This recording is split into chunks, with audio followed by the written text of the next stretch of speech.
Good afternoon, everyone who's on the line. Welcome to today's webinar presented by Fortify and Ideal Systems. I'm your moderator, Christina Fugis with Mold Making Technology, and we appreciate you taking the time to be with us today. For the next hour, you'll discover best practices for designing reinforced 3D printed tools, available business opportunities using 3D printed injection mold inserts, and operating differences between printed tools versus metal. Our presenters today are Ben Arnold and John Eastham. Ben leads Fortify's sales and marketing efforts as the VP of Business Development. He joined the 3D printing industry in 2006 and has been on the forefront of several industry innovations. He brings this experience to Fortify, working with customers to identify key applications for digital composite manufacturing. John is the president of Ideal Systems, providing consulting services and technical sales for the plastics industry. He leverages over 25 years of engineering and operations experience at custom injection molding companies and mold builders to provide manufacturing solutions to his clients. Remember, as you listen to the presentation, you can ask questions by typing them in your questions pane on your computer. At the end of the presentation, Ben and John will try to answer as many as they can, hopefully each one. Just as a reminder, the webinar is being recorded, so you will be able to listen to it later online. So with that being said, I'm going to toss it over to Ben. Actually, I'm going to toss it over to John. We're going to quickly... there you go, to John. Thanks, Ben, and good afternoon, everyone. So a little bit about Ideal Systems. We are a complementary business unit to Ideal Plastics. We are a relatively new company established in January of 2019. If you have worked in the plastics industry in New England in the last 20 years, you will be familiar with Ideal Plastics as a manufacturer's sales agency representing Nisei molding machines and best-in-class auxiliary equipment brands that support the molding work cell. What we found over the years is that customers were expecting more from their equipment suppliers. They're really looking for manufacturing solutions. Based on that need, we have assembled a portfolio of products and companies that can provide this end-to-end solution or individual pieces where needed. Injection molding equipment, tooling, automation, and the engineering expertise to put all the pieces together is now available from one source, Ideal Systems. In the case of Fortify, they have really leveraged the product offering as we have provided them with a complete molding work cell for testing and development, the custom mud-based design and build used for their 3D printed cavity stacks, and consulting services in the areas of product design and process engineering.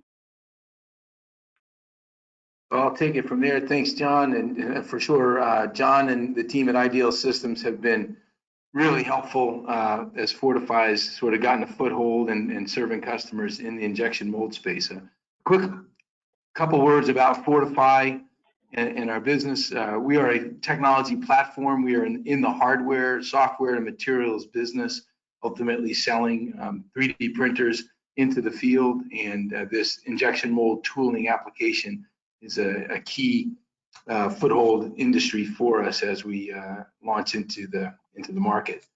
So it's a combination of the hardware, software, materials tied together with process and applications engineering, and really focusing on solving very specific problems in industry, as opposed to just here's another 3D printer, but here's another 3D printer and here's canned application expertise that we bring to the market. Just a quick word about how the hardware itself works. There's an awful lot of 3D printers on the market. I'm sure there's a range of familiarity on the call today with 3D printing. The key things that make Fortify's platform different than anything else on the market is our ability to do fiber reinforcement. In the case of the injection mold tool, it's ceramic fiber reinforcement. But the system itself, as you see in the picture here, is a print reservoir, nothing new or different there. But what goes on underneath the reservoir, the ability to mix fiber and resin continuously, heat and mix throughout the build process. This is Fortify's sort of unique IP and unique value proposition that really no one else in the market brings today.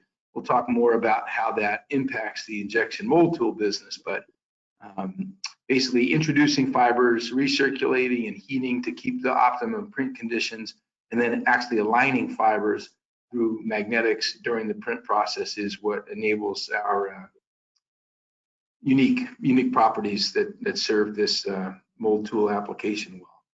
But we'll jump from that. Enough about Fortify. We'll talk more about at the end about us. But the key of the agenda, the points that we want to cover educationally today is a quick history of 3D printed tooling, why consider it for your applications, what are the best practices that we recommend for use really with any 3D printing tooling. They all work better with our tools, but anytime you're using other than metal tools, there's some considerations that we want you to know about.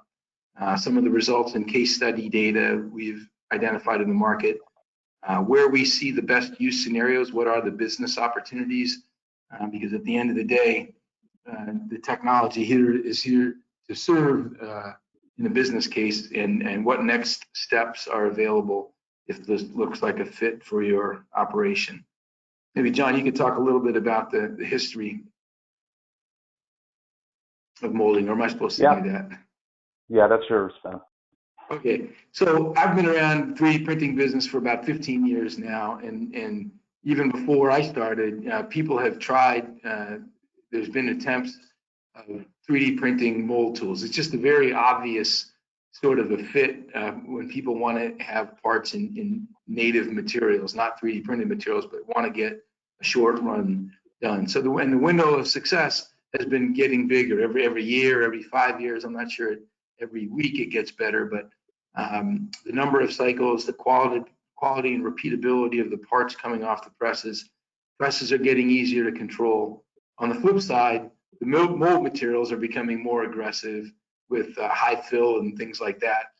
And really, 3D print materials need to keep up. That's the Fortify advantage, really where we come in. And as we spoke a minute ago about reinforcement, if we look at print materials along that continuum of history, this is Fortify's digital tooling sort of top level specifications on our material. You don't have to try and write this down. The notes from this call will be available, and we'll show this, all of it. Any of the information being presented here today is available to you. But the key attributes here, the ultimate tensile strength, the stiffness, Young's modulus, or the stiffness of the material, and the heat deflection temperature are about 2 to 3 times higher than any prior generation of materials that's been used in this application. And that's really the key to the results that we'll show today, is if we can become 2 to 3 times higher in each of the primary material properties, that really takes that window and dramatically opens it up. John. Yeah, so why consider 3D printing tooling? Well, for all the reasons you consider traditional steel or aluminum prototyping, with the added advantage of lower tooling costs and a compressed time frame.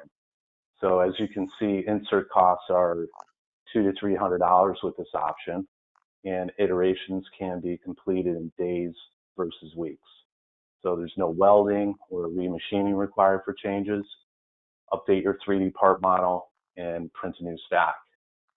The advantage is this will allow you to iterate further in less time, creating a more robust part design. It's also important that expectations are in line. Like any other prototyping process, the goal is functional parts versus perfect parts. I would also add that if you are using this technology for the first time, it's important that you set yourself up for success. Don't have the project hinge on this working on the first try. The best first use scenarios we have seen are a parallel path to traditional prototyping or non-critical applications for analysis and review. So I'll jump back here. The first most critical step, of course, is part selection. The target that we would focus on with our tools and the partners that we're working with would be, it's a combination of part selection, design, and of course molded materials. So first we'll talk about part selection. Parts that are going to fit in your hand, 5-inch and smaller, in the longest axis. As you can see, that the sample parts shown on the slide here all would fit into that bucket. The reasons for this are smaller, less expensive molds. Is the difference in 3D printing is the mold material that we print with is more expensive than, say, aluminum. The cost of an aluminum tool is really about the machining. The larger part doesn't cost a little more in raw material, but the real cost is in machining. And the flip side is true with 3D printing. The cost is in the material, the processing, it costs the same whether the part is complex or not. So smaller parts lead to lower shot sizes and pressures, as well as less of a thermal loop. When there's less plastic in each shot, there's less heat to dissipate, and as we'll cover later in the presentation, dissipating heat is an important design consideration and difference between polymer-based molds and metal. The key concerns, very deep ribs, super high aspect ratio ribs and standoffs can be challenging. Again, we'll talk about how we attack those with steeper angles, but that is a concern. And then on the upside, the complexity, the ability to, where expensive EDM tools might be needed to develop textures, images, part numbers, and things like that on parts in traditional molding. With 3D printing, those are just designed in, and as we say, they're come along with the ride for free.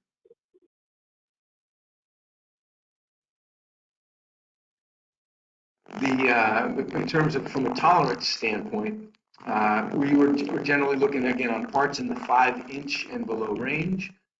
Tolerance is a plus minus 5 thousandths. This would include the mold tolerance and the molding tolerance. So that's the tolerance of the 3D printing process plus the molding process puts us in that plus or minus 5 thousandths range. And then we would take, say, classes of materials, easy materials, soft materials like TPUs, TPRs, easily can achieve hundreds of shots. As we get into more challenging shots, nylons, acetals, polycarbonates, we're more in the range of 50 to 100 shots. And then on the most challenging materials, glass-filled ultems, glass-filled nylons, certainly dozens of shots is the expectation range that we would set in that area. From here, I think we're going to segue into actual design best practices, and then hand that back over to John. Okay, so in the areas of part and mold design considerations, the way we approach this, really a good rule of thumb is we're looking to design the 3D printed tools to be more forgiving than a steel tool. And this equates to more generous shutoff angles.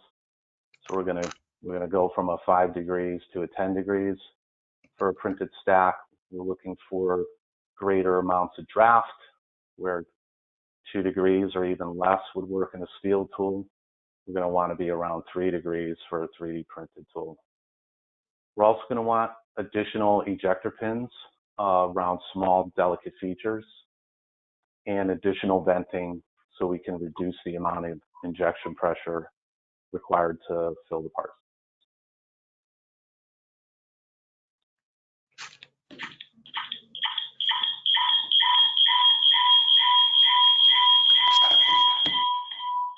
As far as sprue runner gating, one of the things we have found through testing and customer trials is that the sprue and sprue puller cold slug actually work best in steel versus direct into the 3D printed stack. Now, you can do this directly in the stack if needed, but the performance is better if a steel insert is absorbing this high pressure area in cold slug injection. Typically have an ejector pin under the sprue puller with a back taper to ensure transfer to the B side during molding. And these type of geometries are done more successfully with steel inserts. As a standard, we're using full round runners to increase flow, reduce pressure, and edge gating for the same benefit. Now, an edge gate is going to require some post-mold operation, but that is expected when prototyping.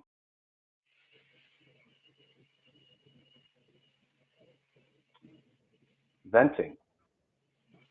As you can see in the image, we are venting the 3D printed cavity stacks. Primary and secondary venting locations are created during the printing process. Vent depths are deeper compared to steel tools to help the part fill at a lower pressure. We are also able to print vent holes where needed. And if the design uses an ejector system with pins and blades, we gain the natural venting in these areas.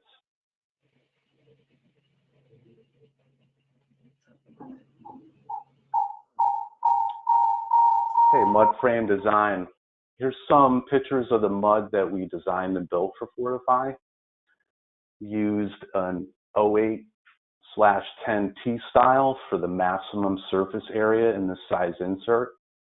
You can see we're using a hardened runner bar for the cold screw puller, and runner feeding the 3D printed cavity stack as described before. The mold is set up as a 1+1 with a runner shutoff. Cavity stacks are face mounted, and we are using adjustable cam bars to support the cavity stack on these two sides.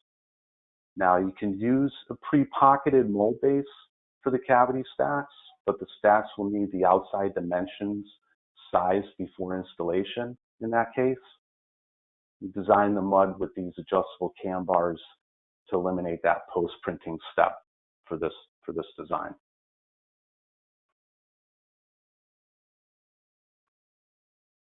Here's a picture of the insert installed in the mud shoe in Fortify's machine. This is the B side. In this application, we used an ejector system for part removal.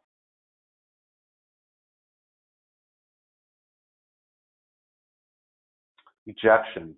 So we're recommending using ejector pins if possible, so you can run the stack in an auto fashion. The exception here would be elastomers. You could get away with not using an ejector system if you're running a TPU or a TBE, as these are easy to manually demold. If we are using pins, more is better in this case, just to protect the small feature or fragile features in the cavity stack.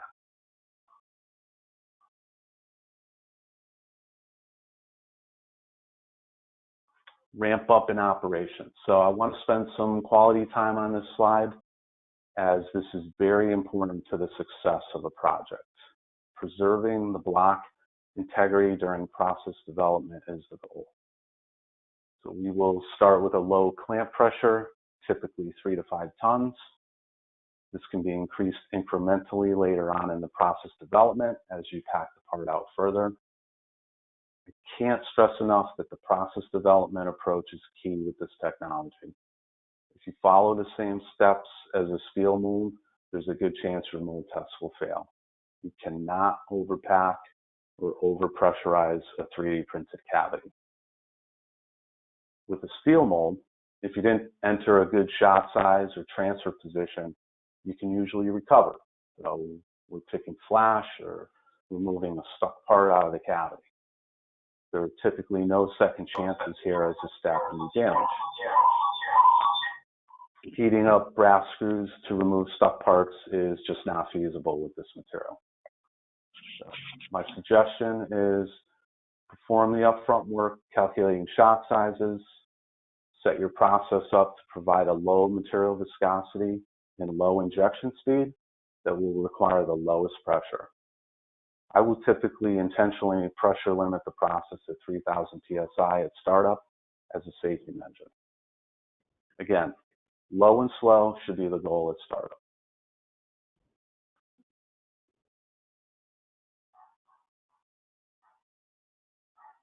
Cooling and cycle time. So with this technology, is absolutely going to take longer for the molded part to get to an optimized ejection temperature. The steel mold is a heat exchanger, 3D printed mold is not.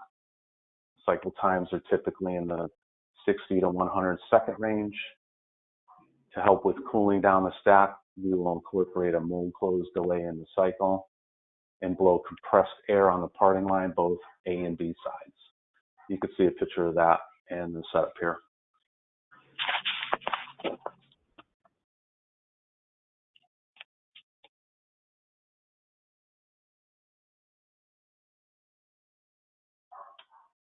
And then for additional detail around the both design and processing startup, as we just discussed, you can visit the 3D Fortify website for a free download for a lot more information. Thanks, John, for doing that. Am I back online here now? Yes, you are. All right. Terrific. So as John said, we tried to jam as much as we could. I know we want to get to the Q&A section. But the application guide has all the information that was just put on the last slides with significant more detail to help guide you through this process. Again, whether they're Fortify tools or not, the same practices would hold true. They all just, of course, work better with stronger molds. So now what we're going to do is move into and talk a little bit about some of the actual experiences that we've had, the case studies and results that we've seen working across industries and at different locations with these tools. The first here is just a straight up head-to-head comparison, some of the testing that we did early on that gave us the confidence that we actually had, something that would be valuable to the industry. Just simple test tool with some extruded features with various draft angles on them. And this, our tool held up stable after 100 shots. We tested many other versions of products intended for the same application and found many failed on the first shot or very quickly just proved themselves to not be able to hold up to these kinds of extrusions. That gave us the confidence to move forward. Today we're doing projects like this. This is an automotive project that we work on with a company in the Midwest. One tool here. The goal was 25 shots of nylon 6 on this particular application. We ended up with 50 shots of nylon 6, then switched over to a 35% glass-filled nylon, achieved another 50 shots. And then by that point, honestly, the tool was showing some wear. So that was, I would say, a good estimate and a good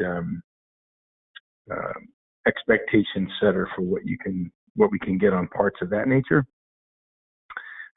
In this case, this was a little pipe standoff application. Part is about 4 inches in total size, done with catalysis additive. This was, a lot of you have downloaded. We got a lot of activity on the website with people downloading this case study. So anyone, if hasn't downloaded it yet, feel free to do that. Another 400 shots were made off this tool in polypropylene and nylon 6. And this comparison chart just shows some of the financial benefits that accrued to this customer. Again, I don't want to spend too much time going through those details on the call here. This the case study is available as a download from the Fortify website. Case study 3, this was a tool, an internal project that we did here just to see if we could get 1,000 shots off of a 3D printed tool. We call it an internal torture test. This is just a simple Fortify logo with a keychain. So there's 1,000 of these available if anybody needs a keychain. They are available, and fun cocktail party conversation. But that was the first that I know of anybody getting anywhere near 1,000 shots off of a 3D printed tool. This next one was another case study that's been presented to industry that was done with a molder in Ohio. We produced 300 shots of acetal in this case, and what was interesting here wasn't just the number of shots that we could produce, but could we produce 300 shots that were actually consistent and able to hold a tight tolerance. And what in this case, I believe every 20 parts was measured, and what we show here is a chart with showing the dimensional stability, comparing 2 different runs. The tool was run twice, so uninstalled, reinstalled back onto the press, and run in June and August of 2019. Compared the parts that came off those tools to some inventory that had been run on a steel tool. This was an actual production run for the customer, and we saw some slight variation in tolerances, but what we see is that everything was within the specified tolerance. This part is about 1.25 inches in size, so a relatively small part. But again, this owes to two factors. One, the stiffness of our material, which keeps it quite stable as we run, and number two, the discipline to run a very consistent cycle time with ejector pins on this part. So each part was produced under the same conditions. So what we've learned over these case studies and many others that many that we're not allowed to present, and B, there's just time doesn't allow. But what we've learned in terms of working with customers is that it's really important, the commitment to learn how to use this new tool. As John said earlier, expecting home run results on your first attempt here without modifying some of your processing conditions is not a practical place. You have to commit to learn the tool where customers are using it consistently on rapid design iterations or multiple variations of similar parts. So you start to get that sense of just how to design the tool and how to run the pressures and temperatures on the materials. Every time that a new design and a new material, there might be a small learning curve. So the best cases are where in the rapid design and rapid iteration phase of a project, where customers can build on operating knowledge and become experts in the use of this tool. And then making that rapid molding and ability to turn projects around quickly a value add component of your business. We get a lot of calls from people that have their back is against the wall. There's a fire drill type of a job, and can we help them out? Would this be a fit? And we really try and talk people out of trying to learn a new technology as with a gun to your head, I guess would be the way we might put it. So, and that leads us to sort of the next steps in how we work. We've developed what we call our onboarding program, because we've learned that a process where people just send us a file, we print it up and send it back to them to run on their press does not really lead to the kind of results that create lasting relationships. But we go through an onboarding program where we work side by side with your engineering team to transfer the knowledge, work with you through 2 projects. We don't need 20 projects to transfer our knowledge, but over the course of 2 projects, the design and operation of that mold set helps get our customer up to speed and self-sufficient to be able to run on their own. And our real goal through this process is to develop machine customers. We are in the machine business, and customers we can work with closely as we launch our beta machines into the market this coming summer. So we have several of those projects ongoing now, and we have openings for additional ones, which is what we're certainly hoping to attract interest in the Q&A session that will directly follow here. But we envision that in the future, customers will print tools directly. The machines will be distributed to the field. Molders will be able to print their molds and quickly iterate projects, and could have their own business selling molds to other molders, right? And training and sort of sharing the knowledge required to have success in this application. So if this is interesting, I think we're now going to move this to the Q&A section. Move to the next page here, and both myself and John will be on the call to answer questions. Our contact information is here on the screen. This will stay active, so please feel free to jot those down and use us both as a resource. All right, thank you, Ben and John. You got through a lot of information pretty quickly, so why don't we jump into some of these questions? What is the fiber size? What does the fiber size and property need to be? Sure, I'll take that one. I'm assuming that the fiber size relates back to the sort of secret sauce of Fortify, which is the fiber reinforcement in our tools. So that fiber is is selected by us. So that's not that's all sourced directly from Fortify. So we do a lot of work to make sure that we select the right fibers. It's microfibers, very high aspect ratio, and very short fibers. So smaller fibers than the glass fibers that would typically be used in the injection process. And I think it is kind of the exact fiber that we use, and the sizing is not information that is really useful to share, nor do we share it. That would be part of our IP. But if that's the notion of the question, it's not something that our users or our customers would deal with on a day-to-day basis. All that is part of Fortify's product that we deliver, and our users just load the materials onto the system and hit go. Okay. Would you say 0.1 millimeter is the smallest radius you want to go for creating molds and parting surfaces? Yeah, what was the dimension again, Christina? 0.1, yeah. Yeah, we found that that's kind of the bottom for us. That slide that showed that part with some of that radii and fillets, we designed that mold with, it's a fake part, but it has a lot of features in it that a typical plastic part would have. So a lot of ribs and a lot of different corners and intersections, and then through testing and different iterations, we did various draft angles and various radii to see what worked best, and that's what we came up with. Now, does that work for every single application and every single material?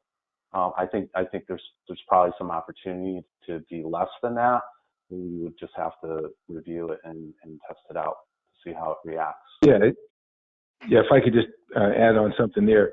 What the best practices and the desire to round and relieve the stress concentration, right? It's not so much rounding corners as we are trying to spread out the stress that sharp corners produces, to the extent that we fill at the corners, we have longer life of the tool. So it doesn't mean that it won't work at all with sharper corners.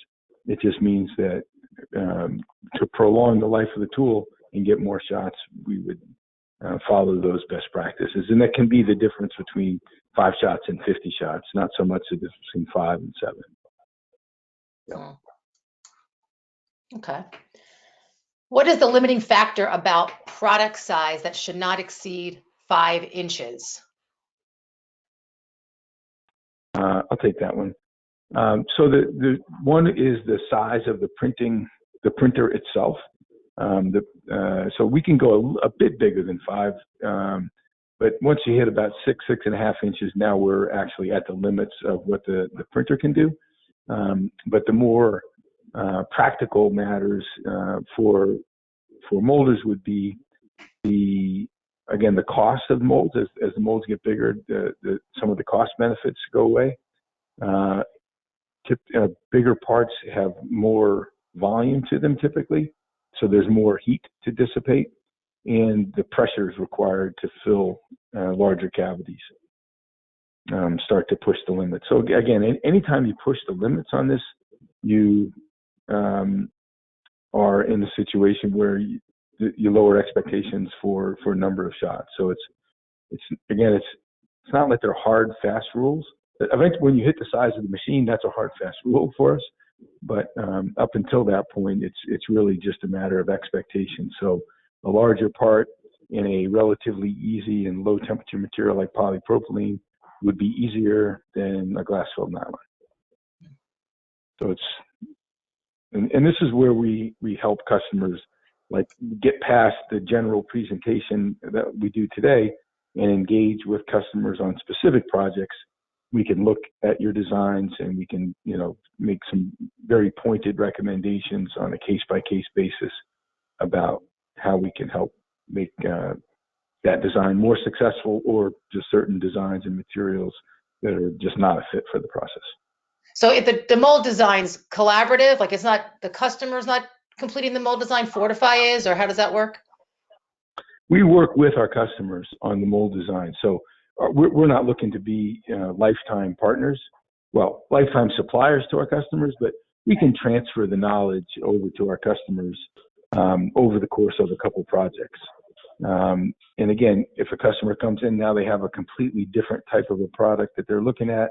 Once they're we all are speaking the same language, we can usually just make a few recommendations, one drawing back and forth, a few red arrows about, extra gating here, extra venting here, might use an extra ejector pin on this design in our tool versus steel. But we don't, in the beginning steps, we get more involved in the actual design. And then, as customers are up on their own, it's more just making recommendations. Right. How good is the as printed surface? So how low of a roughness can you achieve by polishing? And what level of secondary finishing is required? Kind of related. You want to take that, John? Yeah, so we can do some coatings on the surface to get a higher sheen. The surface finish is actually much better than you would expect right out of the printing machine. So I would compare it to if you're a tooling person, you're going to be in like the B finish range, say a B2 or a B3 stone finish. It's going to replicate that. Yeah, part of the ceramic reinforcement, part of our process actually does yield a harder and smoother surface finish than other 3D printing processes that I've seen. Again, this is Ben speaking. In 15 years, lots of different processes that I've worked with. And again, I think it's when you hold one of our tools in your hand, it's very hard to put one of these tools in your hand on a call like this. But we have several trade shows we'll be at. We'll be at the Molding 2020 event in Chicago in a few weeks, and we'll have sample tools there. We'll be at the Rapid show, the AMUG show. Anybody's into the 3D printing world, certainly lots of opportunities to get parts into your hand so that you can sort of feel the heft of the parts as well as the surface finish. How are the fibers oriented relative to the printing direction? So I'll take that one. It's Ben. So the orientation of the fibers relative to the print direction, the fibers actually can be oriented through with magnetics, can be oriented in any direction that we wish. Typically, what we do is in the molding application is orient half the fibers parallel to the print process and half the fibers perpendicular. And that crosshatch pattern gives us the sort of isotropic material properties that fit this process well. If we have extrusions and we can cluster fiber to sort of support those extrusions better.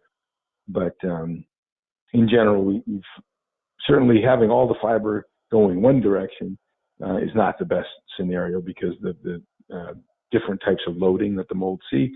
But we find that a crosshatch pattern of the fiber is suitable and a good fit for the application without adding much overhead to the printing process. Okay. Back to the coating. Can the coating you mentioned before increase the number of shots? Yes. So that's the coating does increase the number of shots, and I'll just revisit that whole sort of polishing issue. We don't recommend polishing of the tools. We recommend we print. We do a quick clean of the parts,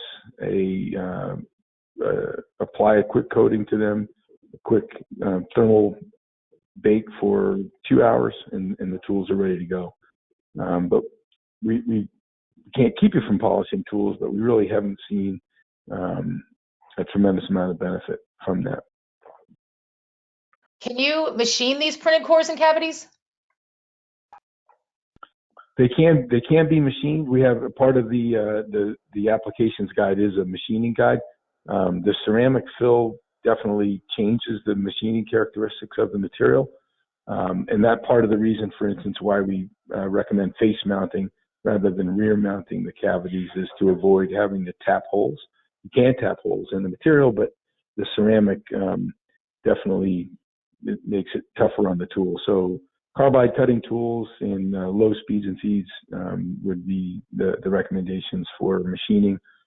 Typically, the only machining that would need to be done would be just a little bit off the edges to fit up maybe on the sides of the mud frame, and the reaming of ejector pins.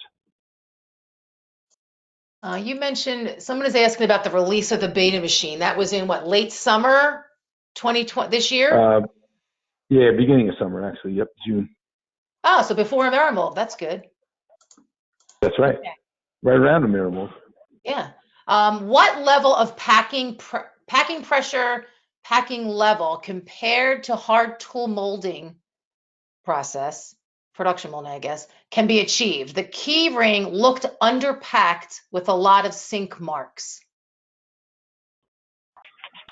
Yeah, I'll take this one, Ben. So, that key ring was purposely underpacked. It's also, it's molded out of polypro, and there's some ribs underneath. So part of that could be just a wall thickness mismatch. So if that your top wall, the ribs need to be 2/3 of the top wall, you'll see a sink. Part of it could be because of that.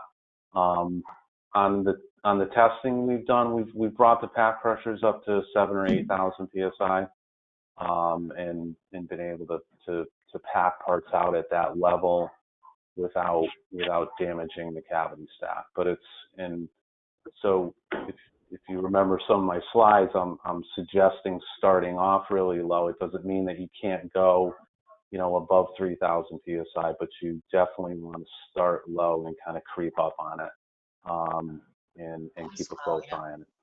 I like that. You're not going to be able to get into the 12, 14,000 psi range. I don't think the cavity stack would be able to withstand that, but it is, it's a reasonable amount of pack pressure that it can withstand. Okay. Somebody's asking, how do they get the keychain you mentioned? I think Ben did mention something about that. Oh, yeah, send me an email. There you go. Send Ben an email. I think they're actually numbered too. So if you want, Yeah, they're limited. They're numbered. There's a limited number of them. Is that what you said? No, well, they're numbered. There were 1,000. There's probably several hundred left, so we're good. Okay. Got it. Okay. Let me see.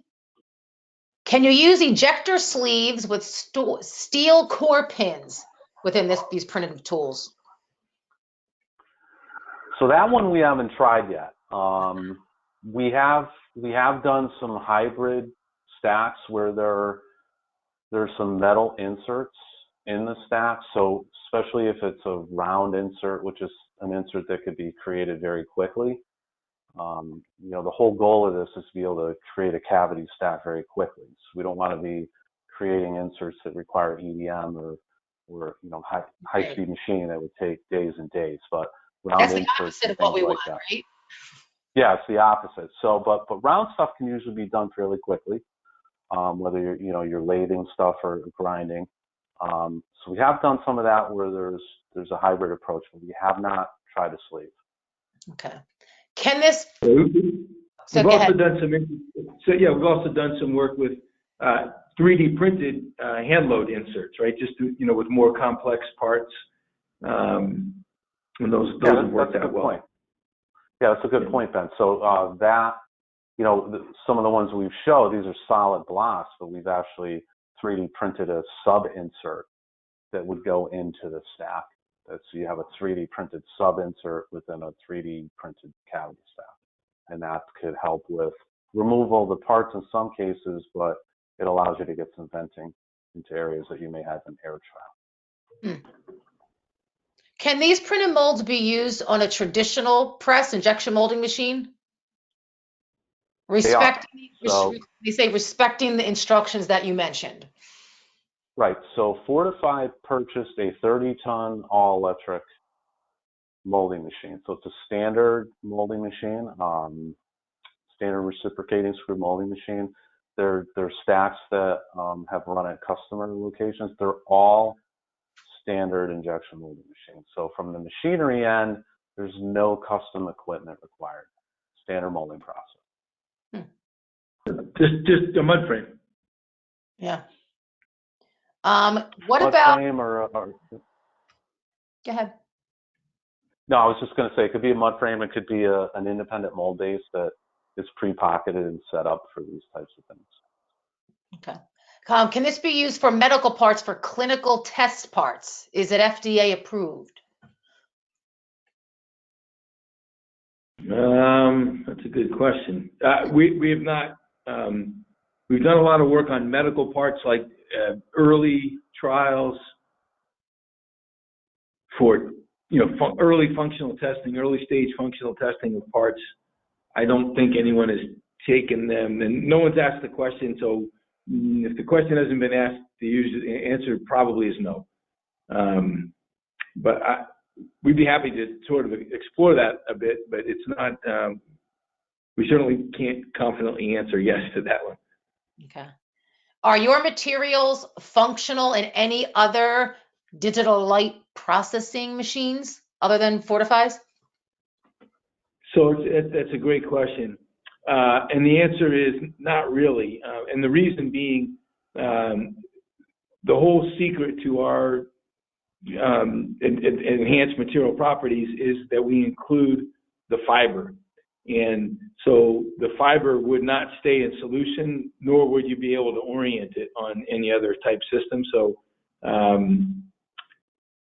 so no. I mean, that's this. The analogy that we would draw would be like we take high performance DLP resin, right? So we don't create the resin. We buy resin from a top supplier in the industry. Henkel, no secret there. Henkel is our partner on the materials, and then we do the reinforcement. So the analogy would be like an injection molder that would use glass reinforced nylon, right? And the glass reinforced nylon is 40 to 50% stronger and stiffer than the raw or the neat nylon. So that would be the analogy that we would use, right? We have a fiber reinforced material, but the fiber reinforcement is not so easy to pull off and does require special hardware. How does the magnetic alignment of fibers work, and are there standard profiles that can be chosen? So that we Directional profiles. Sorry. Yes. Again, we use this system in a number of applications, right? And so we have different fiber selections of different fibers and different fiber alignment strategies that we would use on an application by application basis. So we've selected and tested to come up with the best strategy for the injection mold tool application. Certainly open to the idea of working with someone and coming up with ideas for better ways that we might do the alignment, and certainly have different strategies that we use on different applications. But fundamentally, we have an array of magnets. We're able to create a magnetic field around the print platform and apply that magnetic field before curing. So on each layer, we align the particles prior to curing, then cure to lock in the alignment of the fibers, then reorient. It's kind of hard to describe. If somebody has a deep interest in that, again, we can send a deep description of exactly how the fiber alignment works. But a lot easier to show than to tell. We opted not to include that in the presentation today and focus on the molding. But will you have a functioning machine at AMUG? No, the machine requires too much power to run it. They don't have, no. Okay. What about conformal cooling channels? Can you put them in these tools? there's no technical reason you couldn't put the conformal cooling channels in, but the heat transfer of the material is not very good. So the cooling channels would not provide a lot of benefit. The cooling strategy that we found to be most effective is air knife, cold air, either traditional shop air or super cooled shop air, blown over the face of the mold. The heat doesn't penetrate too deeply into the mold, so we try to remove it from the face of the mold where it lives. Did you talk at all about how long it takes, or how long does it take to have a tool ready for molding? Depending on how diligent somebody is waiting there for a part to come off, I think a practical expectation would be like 2 days. 1 day to print, and the next day to sort of post-process, clean the part, coat the part, and do the post-process in the oven. 2 days, maybe 2.5 days. I think it would be hard to get a part printed and shot in 1 day. Okay.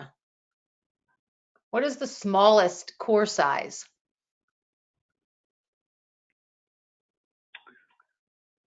Good question. Like a removable core, or the smallest size part that we printed? Yeah, it just says the smallest. Somebody want to chime in? It just says what is Yeah, the core size? so the test part that we did, there's some standing features in the cavity that are roughly about 30 thousandths in diameter. So round features, 30 thousandths is achievable, maybe even a little bit smaller. When we've done the core sub insert, they've been larger than that. But you could, if you needed a cored out area, rather than doing an insert, it would just be printed as a solid in the block. But I would say 30 thousandths is achievable. Okay. We have a little more time for some questions. There's still time for anybody to type in the question pane. Can these tools be auto-cycled, or do they always need an operator running the machine? I'll No, take that. Yeah, sure. Go ahead. No, I was going to say that they can. Yep. We're going to fight over that one. Go ahead, Ben. You got it, Ben. Go ahead. I got it. The key to the auto-cycling is the cooling. If you can tie the air knives into the control system of the press, then we definitely have auto-cycled. We certainly didn't stand there for 1,000 keychain parts. That was all done in automatic cycle mode. So it's really just a matter of if the press has relays that can tie in there, and want to just let that cold air blow across the mold face for somewhere in the 20 to 45 second range. I was going to say, how long does it take to cool down with cavities with air blast? Yeah, and that's all a function of how hot the plastic is going in, and how much heat transfer goes into the mold during the shop. That's how much we have to take back off with the cooling. But it's not like minutes. Usually one minute or less. Right. Is there, going through all this and you're doing a lot of work with customers, are there certain frequently asked questions that come up that you want to address that haven't been? Or a big misconception about what you're doing? Yeah, I think it's I think we've hit most of the frequently asked questions that we get from customers. What I'd like, maybe I'll just reiterate some of the frequent questions that we ask, right, that sort of help us quantify like who are the best candidates to really take advantage of this technology. And the questions I ask, and anybody who follows up with me will hear me ask these questions, is, are you doing lots of iterations of similar types of products, right? Or is every day a new adventure in a completely different type of a product? And the answer that I'm looking for is, yeah, we do lots of variations on a theme. We do a lot of work in polycarbonate. We do a lot of work in polypropylene in these kind of sizes of parts. And that makes someone, I think, a good fit for the process because they can very quickly become experts at it and you know, take the guesswork out of it and just use this tool as they would any other tool, right, with knowledge and confidence. And I think people who are kind of working on different sizes, different geometries, different materials, you know, every day, it starts to move away from the sweet spot of where this technology really adds value. So that's the question I wish someone would ask.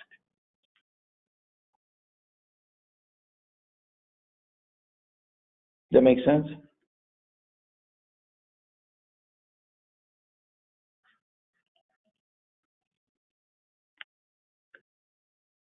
Hello?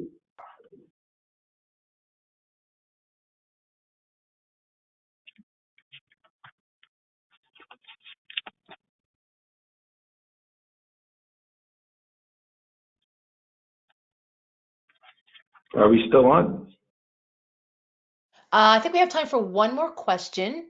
What is the standard mold open time needed for cooling, or is there a desired temperature? Yeah, so the standard open time, good. Well, you touched on that before. I think what we've found is 20 to 30 seconds of mold, I'll call it mold close delay, since the machine is running in auto.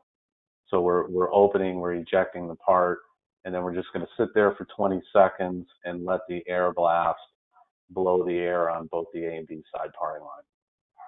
So, but it's gonna depend on the part. So this was a 3-inch by 2.5-inch polypropylene part. So it's actually the PolyPro is going to add a lot of heat to the cavity stack. But it's kind of a trial and error to figure out what works best.